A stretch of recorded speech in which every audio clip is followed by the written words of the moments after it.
ఇలా discrete spectrum form అవుతున్న meaning ఏంటంటే లోపల ఎలక్ట్రాన్ యొక్క ఎనర్జీస్ కూడా డిస్క్రీట్గానే ఉన్నట్టు. ఎలక్ట్రాన్ ఎనర్జీ డిస్క్రీట్గా ఉండడం మీనింగ్ ఏంటంటే ఎలక్ట్రాన్ యొక్క ఎనర్జీ క్వాంటైజ్ అయినట్టు. ఓకేనా? సో దాని మీనింగ్ ఏంటంటే ఎలక్ట్రాన్ యొక్క ఎనర్జీ క్వాంటైజ్డ్.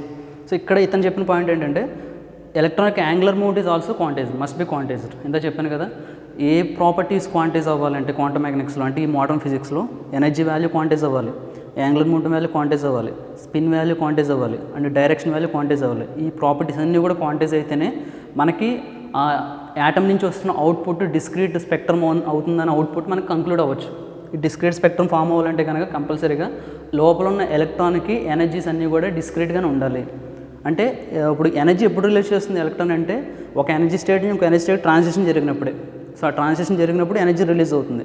ఆ రిలీజ్ అయిన ఎనర్జీ ఏ రూపంలో ఉంది అక్కడ మనకి in the form of light. అది కూడా ఆ లైట్ స్పెక్ట్రమ్ ఎలా కనిపిస్తుంది, డిస్క్రీట్ కనిపిస్తుంది. కాబట్టి లోపల ఎలక్ట్రానిక్ ఎనర్జీస్ అన్నీ కూడా డిస్క్రీట్గానే ఉండాలి. అలా డిస్క్రీట్గా ఉండడాన్ని ఏమంటామంటే క్వాంటైజేషన్. అంటే ఎలక్ట్రాను తనకి అవైలబుల్గా ఉన్న అన్ని ఎనర్జీస్ని తీసుకుని ట్రాన్సిషన్ జరపదు. ఏంటంటే కొన్ని ఎనర్జీ స్టేట్స్ మధ్యలో మాత్రం ట్రాన్సిషన్ జరుగుతుంది, అన్ని ఎనర్జీ స్టేట్స్ తీసుకోదు. అంటే ఇక్కడ నేను 1, 2 వేసాను కదా, this is for example this is 1, 2. ఈ 1కి 2కి మధ్య నెంబర్ ఆఫ్ ఎనర్జీ స్టేట్స్ ఉంటాయి. నెంబర్ ఆఫ్ ఎలక్ట్రాను ఇక్కడి నుంచి ఇక్కడికి వెళ్ళి మరలా ఇక్కడి నుంచి ఇక్కడికి వచ్చేటప్పుడు ప్రతి ఎనర్జీ స్టేట్స్లో ఉన్న వాల్యూని మనకు చూపించదు. జస్ట్ ఏం చూపిస్తుంది అంటే ఒక పర్టికులర్ ఎనర్జీ స్టేట్ నుంచి ఒక పర్టికులర్ ఎనర్జీ స్టేట్కి వచ్చిన ట్రాన్సిషన్ మాత్రం చూపిస్తుంది in the form of light. దానివల్ల మనకి డిస్క్రీట్ స్పెక్ట్రమ్ ఫామ్ అవుతుంది. అలా కాకుండా అకార్డింగ్ టు క్లాసికల్ మెకానిక్స్ ప్రకారం మాట్లాడిన దాని ప్రకారం అయితే కనుక ఎలక్ట్రాన్ తనకి అవైలబుల్గా ఉన్న ప్రతి ఎనర్జీ స్టేట్స్ని ఆక్యుపై చేస్తుంది, ప్రతి ఎనర్జీని అబ్జర్వ్ చేసుకుని ప్రతి ఎనర్జీని ఎమిట్ చేస్తుంది. అంటే కనుక మనకి ఇక్కడ ఫామ్ అవుతున్న స్పెక్ట్రమ్ డిస్క్రీట్ అవ్వదు, కంటిన్యూస్ అవుతుంది. కంటిన్యూస్ అంటే కనుక మనం ఆ లైన్స్ని కౌంట్ చేయలేం. మనం అన్నీ కూడా ఒక లైన్ ఒకదానిలో ఒకటి కలిసిపోయి ఉంటుంది. ఆ లైన్స్ మనం సపరేట్ చేసి కౌంట్ చేయలేం. అంటే ఇక్కడ మనకు కనిపిస్తుంది డిస్క్రీట్ టు ఫైనైట్ స్పెక్ట్రమ్. కాబట్టి ఇక్కడ లోపల ఎలక్ట్రాన్ చేసే ట్రాన్సిషన్స్ కూడా ఫైనైట్ ట్రాన్సిషన్సే. ఎప్పుడు ఫైనైట్ ట్రాన్సిషన్స్ అవుతాయి? ఫైనైట్ ఎనర్జీ లెవెల్స్ ఉన్నప్పుడే. సో ఫైనైట్ అనేది ఎప్పుడు ఉపయోగిస్తాం మనం? ఇక్కడ 1 అనే ఎనర్జీ స్టేట్ ఉంటే కనుక దాని తర్వాత ఎనర్జీ స్టేట్ ఏమై ఉండాలంటే 1కి 2కి మధ్యన ప్రతి ఎనర్జీ స్టేట్ తీసుకోకూడదు, 1 తర్వాత 2 తీసుకోవాలి. సో ఈ రెండింటి మధ్య ఎన్ని ఎనర్జీ స్టేట్స్ ఉంటే ఇన్ఫినిట్ ఉంటాయి. అవన్నీ తీసుకుని ఎలక్ట్రాన్ కనుక వాటిలో ట్రాన్సిషన్ చేసి ఎనర్జీని రిలీజ్ చేస్తుంటే కనుక మనకి ఇక్కడ కంటిన్యూస్ స్పెక్ట్రమ్ కనిపిస్తుంది. బట్ కంటిన్యూస్ కనిపించట్లేదు మనకి. ఇక్కడ కనిపించేది ఏంటంటే డిస్క్రీట్. కాబట్టి అంటే ఎనర్జీ స్టేట్స్ కూడా అది క్వాంటైజ్ చేసుకుంటుంది. అంటే సర్టెన్ ఎనర్జీ స్టేట్స్ మధ్య మాత్రమే ట్రాన్సిషన్ జరుగుతుంది. అన్ని అవైలబుల్గా ఎనర్జీ స్టేట్స్ని అది తీసుకోదు. ఓకేనా?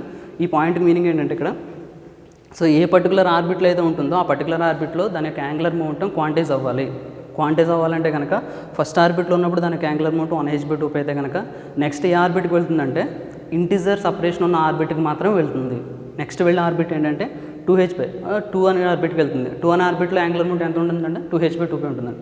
అంటే ఈ కండిషన్ ప్రకారం అతను ఏం చెప్పదలుచుకున్నాడంటే angular momentum must be quantized అంటున్నానంటే మీనింగ్ ఏంటంటే ఇక్కడ NH/2 ఉపయోగించాను కదా, n వాల్యూ ఎంత వేసుకుంటున్నాయి ఇక్కడ 1, 2, 3 and so on. So n+1 పెడితే కనుక 1h/2. నెక్స్ట్ n+లో ఎంత పెడుతున్నాం? 2 పెడుతున్నాం. సో 2 పెడుతున్నాం మీనింగ్ అంటే 1కి 2కి మధ్య వాల్యూస్ అన్నీ కూడా మనం ఒమిట్ చేసేసినట్టే కదా. సో ఒమిట్ చేయడాన్ని ఏమంటే క్వాంటైజేషన్ అంటాం. కాబట్టి నెక్స్ట్ ఆర్బిట్లో దాని యాంగులర్ మూమెంట్ ఎంత ఉండాలి? 2h/2 ఉండాలి. ఆ నెక్స్ట్ ఆర్బిట్కి వెళ్తే కనుక యాంగులర్ మూమెంట్ ఎంత ఉండాలి? 3h/2 ఉండాలి అండ్ సో ఆన్. అంటే ఇక్కడ angular moment must be quantized అని చెప్పాడు. ఈ క్వాంటైజ్డ్ రూల్ని, యాంగులర్ మూమెంట్ క్వాంటైజ్డ్ రూల్ని మ్యాటర్ వేవ్స్లో కంక్లూడ్ చేస్తాం. ఇది డెరివేషన్లో కూడా మ్యాటర్ వేవ్స్లో ఉంటుంది. సో నెక్స్ట్ ఇంకో పాయింట్ ఏంటంటే ఈ పాయింట్ నుంచి ఇక్కడ వేరే n ఈక్వల్ ఇంటిజర్ అన్నాం కదా, n దేని ఇండికేట్ చేస్తుందంటే n=1 అంటే ఫస్ట్ ఎనర్జీ స్టేట్, n=2 అంటే సెకండ్ ఎనర్జీ స్టేట్, n=3 అంటే థర్డ్ ఎనర్జీ స్టేట్. అంటే n వాల్యూ దేన్ని ఇండికేట్ చేస్తుందంటే major energy states of the electron. So ఇంకొక పాయింట్ రాస్తుంది ఇక్కడ,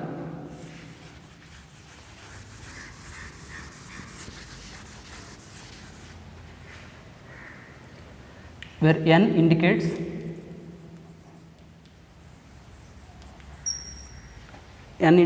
యాక్చువల్గా దాని వాల్యూస్ ఏంటంటే ఇంటిజర్ వాల్యూస్. అది బట్ దేన్ని ఇండికేట్ చేస్తుందంటే the major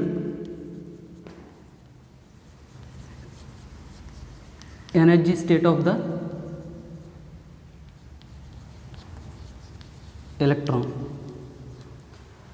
where n indicates the major energy state of the electron, nothing but n=1, which is the major energy state which is closest to the nucleus, where n=2, that is also major energy state which is little bit far away from the nucleus. N is equal to 3, another major energy state. N is equal to 4, another major energy state. So n value దేన్ని indicate చేస్తున్నాడు గుర్తుపెట్టుకోండి, electron యొక్క major energy స్టేట్స్ని indicate చేస్తుంది around the nucleus చుట్టూ electron తిరుగుతున్న major energy states indicate చేస్తుంది. అంటే meaning ఏంటంటే ఒక యాటమ్కి ఎనర్జీ ఇచ్చినప్పుడు ఇన్నర్ మోస్ట్ ఆర్బిట్లో ఉన్న ఎలక్ట్రాన్ కనుక ఎనర్జీ తీసుకుంటే కనుక, ఫర్ ఎగ్జాంపుల్ హైడ్రోజన్ ఆటమ్ తీసుకుంటే కనుక దానికి ఎనర్జీ ఇస్తే కనుక ఇన్నర్ మోస్ట్ ఆర్బిట్లో ఒక ఎలక్ట్రాన్ ఉంటుంది కాబట్టి ఈ ఆర్బిట్లో సరే ఒక ఎలక్ట్రాన్ సిస్టమ్ కాబట్టి అది ఎలక్ట్రాన్ ఎనర్జీ తీసుకుంటే కనుక నెక్స్ట్ ఏ ఆర్బిట్కి వెళ్తుందంటే ఆబ్వియస్లీ n = 1 స్టేట్ నుంచి n = 2కి వెళ్తుంది. ఇంకా ఎక్కువ ఎనర్జీ ఇస్తే కనుక n = 2 నుంచి n = 3కి వెళ్ళొచ్చు. అలా ఎనర్జీ ఇస్తుంటే కనుక 1 by 1 వెళ్తుంది, 1 నుంచి 2కి, 2 నుంచి 3కి, 3 నుంచి 4కి and so on. For example చెప్తున్నాను ఇక్కడ, అలా జరుగుతుందని కాదు. ఏంటంటే 1 స్టేట్లోని ఎలక్ట్రాన్కి ఎనర్జీ ఇస్తే కనుక నెక్స్ట్ ఏ ఎనర్జీ స్టేట్కి వెళ్తుందంటే n = 2కి వెళ్తుంది.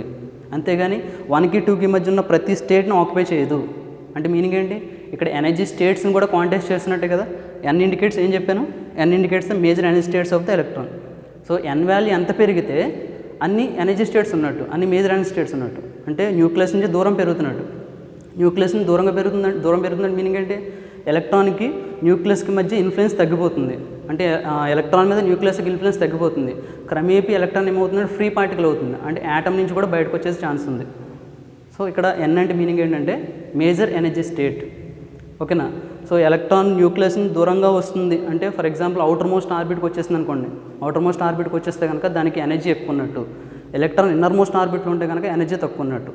So lowest amount of energy ఏ ఆర్బిట్లో ఉంటుందంటే n = 1 ఎలక్ట్రాన్కి. హైయెస్ట్ అమౌంట్ ఆఫ్ ఎనర్జీ ఎక్కడ ఉంటుందంటే at the boundary of the atom. Atom యొక్క బౌండరీ దగ్గర ఏ ఎనర్జీ స్టేట్ అయితే ఉందో ఆ ఎనర్జీ స్టేట్లో ఎలక్ట్రాన్ ఉంటే కనుక దానికి ఎక్కువ ఎనర్జీ ఉంటుంది. సో అది అట్ ఎనీ టైమ్ ఎస్కేప్ అవ్వచ్చు యాటమ్ నుంచి with a small amount of energy coming from the out side. బయట నుంచి వచ్చే ఎనర్జీని కొంత తీసుకుని అట్ ఎనీ టైమ్ ఎస్కేప్ అయ్యే ఛాన్స్ ఉంది. బట్ ఇన్నర్ మోస్ట్ ఆర్బిట్లో ఉన్న ఎలక్ట్రాన్ ఎస్కేప్ అవ్వాలంటే కనుక కొంచెం ఎక్కువ ఎనర్జీ ఇవ్వాలి. ఎంత రేంజ్ ఆఫ్ ఎనర్జీ ఇవ్వాలంటే nearly x rays range of energy ఇవ్వాలి. అందుకే ఇన్నర్ మోస్ట్ ఆర్బిట్లో ఉన్న ఎలక్ట్రాన్ ఎక్సైట్ అయ్యి డిఎక్సైట్ అయితే కనుక రిలీజ్ అయ్యే ఎనర్జీ ఎక్స్రేస్ రేంజ్లో ఉంటుంది. అదే అవుటర్ మోస్ట్ ఆర్బిట్లో ఉన్న ఎలక్ట్రాన్ ఎక్సైట్ డిఎక్సైట్ అయితే కనుక విజిబుల్ రేంజ్లో ఎనర్జీ రిలీజ్ అవుతుంది. సో అది డిఫరెంట్ కాన్సెప్ట్, అది వాటర్ మేబీ. సో ఈ పాయింట్ ద్వారా నేను చెప్పదలుచుకుంది ఏంటంటే క్వాంటైజేషన్ కండిషన్ని ఇన్వాల్వ్ చేశారు. యాక్చువల్లీ క్వాంటైజేషన్ కండిషన్ ఉపయోగించిన సైంటిస్ట్ ఎవరంటే బ్లాక్ బాడీ రేడియేషన్ విషయంలో ప్లాంక్స్ ఉపయోగించాడు. బ్లాక్ బాడీ రేడియేషన్ విషయంలో పార్టికల్కి ఎనర్జీ కంటిన్యూస్ ఎనర్జీ ఉండదు, డిస్క్రీట్ ఎనర్జీ ఉంటుందని ఎనర్జీ విషయంలో ఉపయోగించాడు. సో ఇక్కడ యాంగులర్ మూమెంట్ ఈజ్ క్వాంటైజ్డ్ అని చెప్పి బోర్ ఉపయోగిస్తున్నాడు. ఒక పర్టికులర్ ఆర్బిట్లో తిరుగుతున్న ఎలక్ట్రాన్కి యాంగులర్ మూమెంట్ ఈజ్ క్వాంటైజ్డ్ అంటే ఏ ఆర్బిట్కి పర్మిట్ అవుతుంది, ఏ ఆర్బిట్కి అయితే యాంగులర్ మూమెంట్ ఇంటిజర్ మల్టిపుల్ ఉంటుందో ఆ ఆర్బిట్లోకి మాత్రమే ట్రాన్సిషన్ చేస్తుంది. అంతేగాని యాంగులర్ మూమెంట్ ఏ వాల్యూ కావాలంటే ఆ వాల్యూ తీసుకుని ట్రాన్సిషన్ చేయదు. సో ఫస్ట్ ఆర్బిట్లో ఉన్నప్పుడు దాని యాంగులర్ మూమెంట్ ఎంత ఉండాలి, h/2π. నెక్స్ట్ ఏ ఆర్బిట్కి వెళ్తుంది, 2h/2π యాంగులర్ మూమెంట్ ఉండే విధంగా ఉన్న ఆర్బిట్కి మాత్రం వెళ్తుంది. నెక్స్ట్ ఏ ఆర్బిట్కి వెళ్ళే ఛాన్స్ ఉంది, 3h/2π. Next 4h/2π. అంటే angular momentum integer multiple of h/2π అయ్యే విధంగా మాత్రమే ట్రాన్సిషన్ చేస్తుంది, మూవ్ అవుతుంది. ఓకేనా. ఈ కండిషన్ ఏమంటే ఇలాగ మనం ఇంటిజర్ మల్టిపుల్ అని ఎప్పుడైతే ఇంటిజర్ ఉపయోగించామో మన క్వాంటైజేషన్ కండిషన్ ఉపయోగించినట్టే. బట్ ఇంటిజర్స్ అంటే మీనింగ్ తెలుసు కదా, ఇక్కడ 1, 2, 3 అండ్ సో ఆన్. 1కి 2కి మధ్య వాల్యూస్ అన్ని తీసుకోకుండా 1 తర్వాత వెంటనే 2 తీసుకుంటున్నాం, 2 తర్వాత వెంటనే 3 తీసుకుంటున్నాం. అంటే ఇక్కడ మీనింగ్ ఏంటంటే సమ్ రిస్ట్రిక్షన్స్ చేసాం. దేని విషయంలో, యాంగులర్ మూమెంటం విషయంలో. At the same time n = 1 అంటే మీనింగ్ అంటే ఇన్నర్ మోస్ట్ ఆర్బిట్, n = 2 అంటే సెకండ్ ఎనర్జీ స్టేట్, n = 3 అంటే third energy state. So n indicates the major energy states of the electron around the nucleus చుట్టూ electron తిరుగుతున్న major energy స్టేట్స్ని indicate చేస్తుంది. అంటే ఇక్కడ ఇతను చెప్పిన పాయింట్ ఏంటంటే at the same time angular momentum quantised అని చెప్పాడు. At the same time energy states కూడా క్వాంటైజ్డ్. ఎందుకంటే n = 1 తర్వాత స్టేట్ ఏంటి, n = 2 అంటే ఎనర్జీ స్టేట్ క్వాంటైజ్ చేసినట్టే కదా, ఎందుకంటే n వాల్యూ ఇది కదా ఎనర్జీ స్టేట్స్ కాబట్టి. So energy of the electron is quantised plus at a particular orbit angular moment of the electron is also quantized. Within the atom electronic angular moment కూడా quantized. So this is the condition. So quantization అంటే meaning అది, right. Next point వచ్చేసి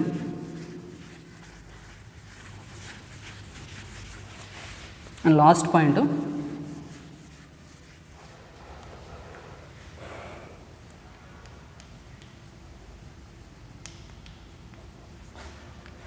releasing of energy. ఎప్పుడు energy release చేస్తుంది, energy ఎప్పుడు release చేస్తుంది అనే దాని గురించి ఎప్పుడు ఎనర్జీ రిలీజ్ ఆ పాయింట్లో చెప్తాను. ఎప్పుడు చేస్తుందంటే డీఎక్సైటేషన్ ప్రాసెస్లో చేస్తుందమ్మా. ఎనర్జీ ఎలక్ట్రాన్ ఎప్పుడు రిలీజ్ చేస్తుంది? డీఎక్సైటేషన్ ప్రాసెస్. ఎంత ఎనర్జీ రిలీజ్ చేస్తుంది? ఫర్ ఎగ్జాంపుల్ మీకు అర్థం అవడం కోసం వేస్తాను ఎనర్జీ స్టేట్స్. ఇక్కడ this is one energy state, this is ground state,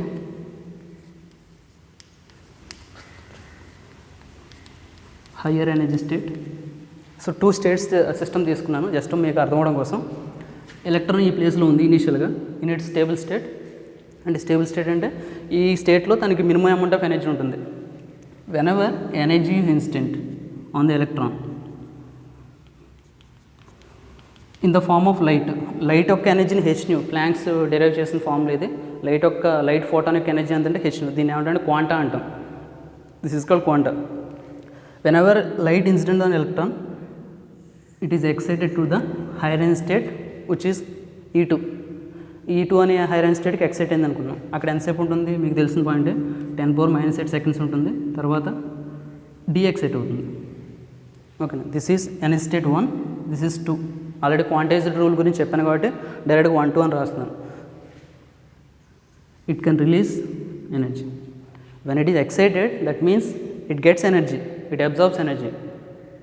when it is release energy that means it డీఎక్సైటెడ్.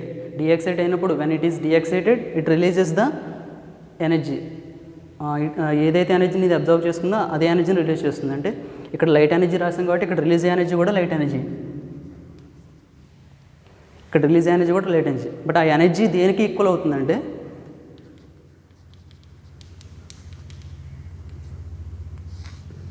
Release అయ్యే ఎనర్జీ వాల్యూ ఏ స్టేట్ నుంచి ఏ స్టేట్కి డీఎక్సైట్ అవుతుందో ఆ స్టేట్స్ యొక్క ఎనర్జీ వాల్యూ యొక్క డిఫరెన్స్కి ఈక్వల్ అవుతుంది రిలీజ్ అయ్యే ఫోటాన్ యొక్క ఎనర్జీ. ఆ రిలీజ్ అయ్యే ఫోటాన్ యొక్క energy must be equal to E2 - E1. అంటే ఏ పర్టికులర్ 2 స్టేట్స్ మధ్య ట్రాన్సిషన్ జరిగిందో ఆ పర్టికులర్ 2 ఎనర్జీ స్టేట్స్ యొక్క ఎనర్జీ డిఫరెన్స్కి ఈక్వల్ అవుతుంది రిలీజ్ అయ్యే ఫోటాన్ యొక్క ఎనర్జీ. రైట్.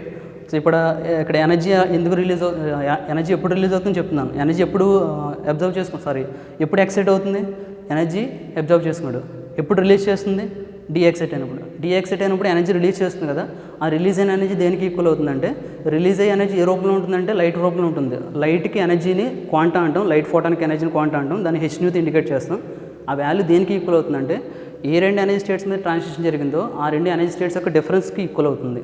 కాబట్టి ఎంత ఎనర్జీ రిలీజ్ అవుతుంది? E2 - E1 is h nu. So ఆ రిలీజ్ అయిన రేడియేషన్ యొక్క ఫ్రీక్వెన్సీ ఎంత అని అడిగారు అనుకోండి, ఇప్పుడు ఏం రాస్తారంటే nu is equal to E2 - E1/h. So అర్థమైంది కదా. సో ఫస్ట్ పాయింట్ నుంచి ఇప్పుడు వరకు కూడా మీరు గుర్తుపెట్టుకోవాల్సింది ఇంతకుముందు పాయింట్ క్వాంటైజ్డ్ రూలు. అది కొంచెం అర్థం చేసుకోవాలి క్లియర్గా. అర్థం కాకపోతే కనుక మళ్ళీ అడగండి, చెప్తాను, ఎక్స్ప్లెయిన్ చేస్తాను. దాని తర్వాత పాయింట్ ఏంటంటే ఎనర్జీ ఎప్పుడు రిలీజ్ అవుతుందని ఇన్ డీఎక్సైటేషన్ ప్రాసెస్.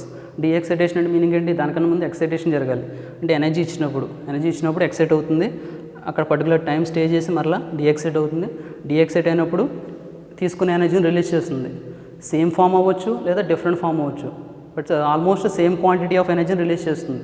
రిలీజ్ చేసినప్పుడు ఆ ఎనర్జీ దేనికి ఈక్వల్ అవుతుందంటే ఏ స్టేట్ నుంచి ఏ స్టేట్కి డీఎక్సైటేషన్ అయిందో ఆ స్టేట్స్లో ఎనర్జీ ఉంటుంది కదా. ఇది ఒక ఎనర్జీ స్టేట్ అంటున్నాను. ఎనర్జీ స్టేట్ అంటే ఎలక్ట్రాన్ ఈ ఎనర్జీ స్టేట్లో ఉందనుకోండి దానికి E2 అనే ఎనర్జీ ఉంటుంది. ఈ స్టేట్లో ఉందనుకోండి దానికి E1 అనే ఎనర్జీ ఉంటుంది.